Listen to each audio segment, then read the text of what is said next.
35 years covering the National Football League for the Houston Chronicle. John McClain, how are you, sir? I'm sorry we didn't make it a little cooler for you. Yeah, Rich. What's going on here, man? It's unseasonably warm. I come out from the left coast, and I'm a little bit soft. I got to be honest with you. I've gotten a little bit soft. Sorry about that. It's okay. So when you were off to the side of the set overhearing our conversation about Andrew Luck and how he was the 6th highest rated quarterback recruit coming out of Stratford High here, and his dad Oliver played in that building behind us at the Astrodome for 4 seasons with the Houston Oilers. You've known Andrew Luck ever since he was a tot, correct? I've known him since junior high when Oliver came back from NFL Europe. When he came to junior high here, they gave him a lineman's pads because Andrew's always been big. Didn't take him long to rectify that mistake, and then once he put on pads for a quarterback, he's been great. I was amazed coming out of Stratford, where he ran the ball a lot, that he wasn't the highest rated quarterback in the country. Harbaugh recruited him like crazy. Yeah. He committed early. Harbaugh said, you come, we're going to turn the program around. You know, Andrew's kind of an egghead too, straight A student. So he went to Stanford and they made history together, and everything else is history with him. Did you see, even early on when he was at Stratford High, that he had something special? Oh yeah, Rich, he's always been big, and he's always been able to run. People think because he's 6'4" and 240, that's what they list him. I think he's bigger. He played soccer in Europe, and he was a great basketball player. Harbaugh came to watch him play basketball. He told Oliver, he said, I want to see quarterbacks play basketball. And Andrew was a great all-around athlete. And one reason he's only been sacked 6 times despite injuries in his offensive line is he can shake guys off because of his strength and his mobility. But yeah, I saw him. I went to see him play a game one time. His running back went down in the first quarter, and he had to run and throw the rest of the game. They blew out the opponent. And what he's been able to do, I mean, we've been talking about it throughout our show statistically, and how he's putting up numbers that in his first 2 seasons that quarterbacks just don't do or haven't done. But in my estimation, I think the most impressive thing that he's been able to do is make a seamless transition from the Manning era in Indianapolis. How many times have you've seen covering the NFL over 35 years, a franchise quarterback leaves and it takes forever and a day for another guy to even come as close or make fans forget, gets out of the shadow, fills the shoes. It has been remarkable what's gone down in Indianapolis. You're exactly right, Rich. It should be illegal for a team like the Colts to be able to get Manning and then Luck, for the Packers to get Favre and then Rodgers. It seems almost unfair to the other teams in the division, while other teams, they struggle for so many years. And I know it was a very unpopular decision in Indianapolis, but I knew Andrew was going to be the #1 pick, and I told everybody, hey, they're going to come out smelling like a rose on this deal to let Peyton go and get Andrew Luck. And Andrew's going to be great for a long time.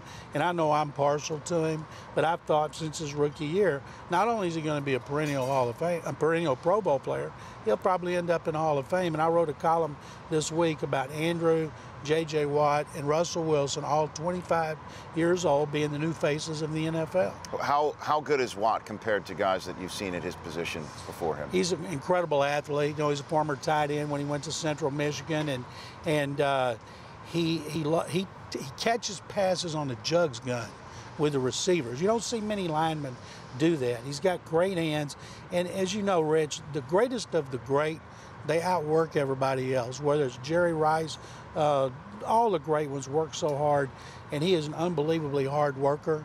And the fact that the defensive coaches are smart enough to let him move around. Yeah, sure, he's everywhere. He's every offensive lineman from the Colts, as they did with the Cowboys. They'll all get a shot at Watt, more than one shot at him because of the way Romeo Crennel will move him around. But don't you think he's going to be in the middle of that defensive line tonight more than you've seen him in recent days because of the injuries to the 2 starting guards for the Colts who are out tonight, and the center started his first NFL game 4 days ago? If he's not lining up there, you know he's going to be running loops and stunts there as they try to exploit the interior of the offensive line, because that's the shortest path to Andrew Luck. You know, the tackles have played well, but I feel not bad for them.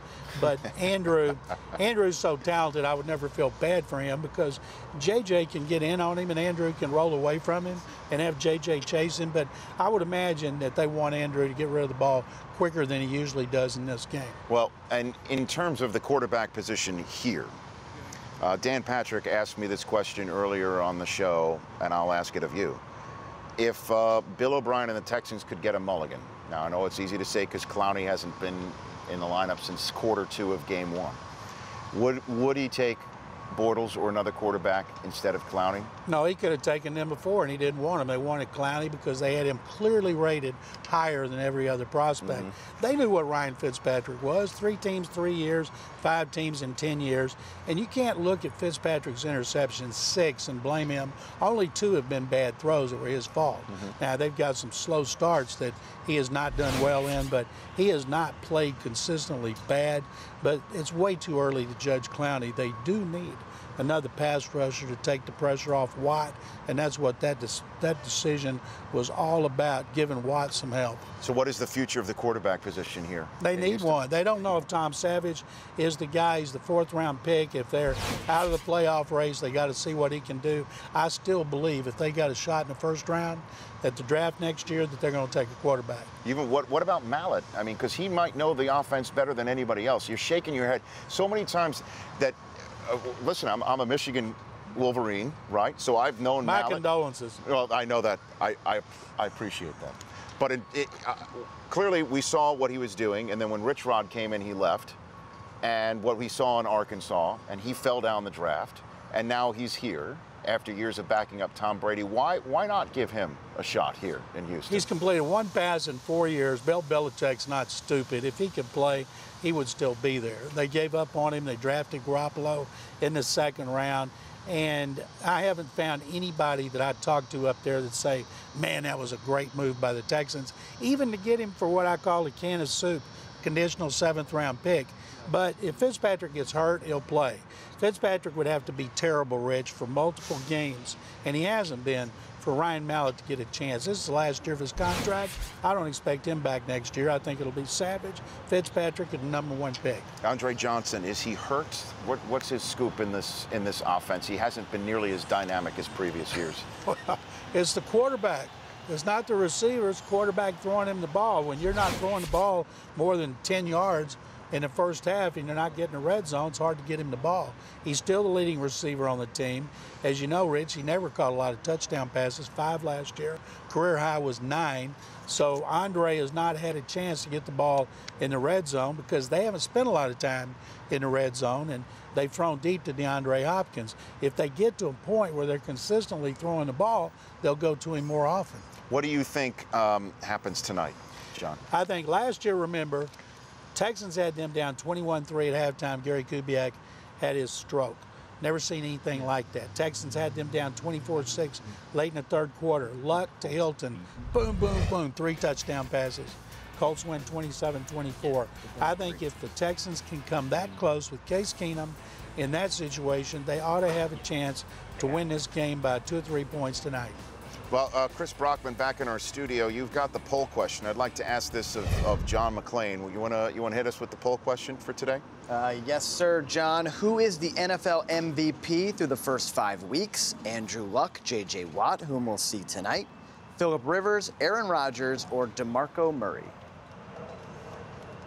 To me, it's got to be Phillip Rivers. They're on a winning streak. He's completed more than 70%. He's got injuries at running back. He's been playing remarkable. He's playing great. They're on a roll, and he plays in the toughest AFC division, playing against the toughest NFC division. They have been incredible. They could easily be 5-0 if they didn't do their usual rap on the Monday night opener. It's amazing. You saw that against Houston last year, that the Texans had the Chargers dead to rights in a way that they really didn't have anybody the rest of the year dead to in the rights. 3rd quarter. Right, and it went down, and they did that again against Arizona this year. They could easily be 5-0. They're taking on the winless Raiders this weekend. And they're deep too. This kid Brandon Oliver. Now I know the Jets are playing so poorly that many players could look like world beaters right now against him. But he came out of nowhere. They have depth. They have defense. They've got Phillip Rivers. I would go. I mean, I don't want to give my answer yet.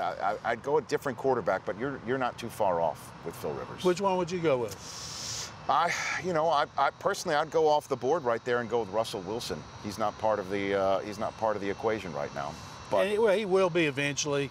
That Monday night game, my goodness, what a performance for him in Washington. But it's almost like he won the Super Bowl. Okay, he's got his. Here's Rivers, an older guy that's been around. Sure. And Phillips played great last year. Now he's playing even better. Well, what do you think is going on in Dallas? I'm going to ask this also of Irv. You were there, I'm sure. And how loud it was in there. How the Cowboys are 4-1 in many ways at home, playing a road game at home. With what's going on in Dallas, I'd love to get your thoughts before I let you go on the other team here in Texas. Rich, I think a lot of their fans didn't have high expectations after multiple 8-8 records, and so it was easy to buy their tickets, at least for the non-division games. Texans estimated 25,000, 30,000 Texans fans. Romo was not happy, and you got to go to a silent count at home. Something's wrong, but they got great balance on offense. As long as Murray stays healthy, he'll take a lot of pressure off Romo, and saying that they'll lose to Seattle, but Cowboys are not anywhere as mediocre as they have been in recent years. So that's they're not as mediocre as they've been. Is essentially your assessment. As mediocre as you No, can I get. know that, but it's just so. Do you think they win the division when it's all said and done? Oh, that division's so much better than we thought it was going to be. I'm not going to pick them to beat the Eagles. They're going to have to show it. But as long as they can run the football, and Murray's hurt every year, it's only a matter of time before he gets hurt, although he's running for a new contract. But I would not pick them to beat the Eagles or maybe even the Giants. I love it. Listen, you're a legend, not only around here but in our business, John. And you wear your opinions on your sleeve. That's been your job for 35 years, is to tell us what you think. On Twitter, though, John, you take things to a different level. Thank you, Rich. You're one of my favorite follows on Twitter.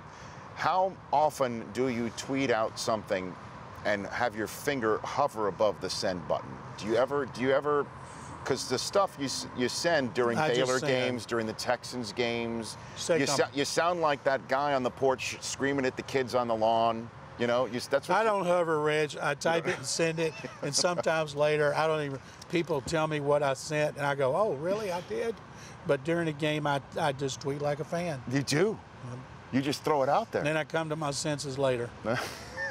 What is your Twitter address so you can let everyone know? It's McClain, MCCLAIN_on_NFL. Thank you. No, of course. We got to get that out there. When it's all said and done, do the Texans win this division? No. Indianapolis is going to win this division. The Texans like to be competing for a wild card. And tonight, you think the Colts come out with the W? No, I think the Texans are going to pull an upset. So that would make them 4-2 with a half game up on a 3-3 Colts team that you still think would win the division anyway. Oh, I do. I think because Texas has never won in Indy. They got no prayer winning in Indy. I just hope I live long enough to see them win a game in Indy. Yeah, we were talking about that the last time they played on Thursday night. We thought for sure they'd win a game in Indy because it was T.J. Yates. They'd already wrapped up the division. Dan Orlovsky to Reggie Wayne. With mere seconds to go. And we thought for absolutely sure this would be the night, finally, that the Texans broke through, and they still lost that one. They knew if they scored and won, they still weren't going to lose Andrew. Right, I know. Well, you know what? If they would have lost Andrew, somehow that play wouldn't have been called. I know. Well, they had to go in Jacksonville the next week and lose that one in order to actually get Andrew Luck. Hey, John, thanks for coming on. Thank you, Rich. Anytime. Oh, Enjoy the podcast always. Thank you. I will take you up on that. Thank you. I will take you up on that. That's John McClain, 35 years of the Houston Chronicle right here on the Rich Eisen Show.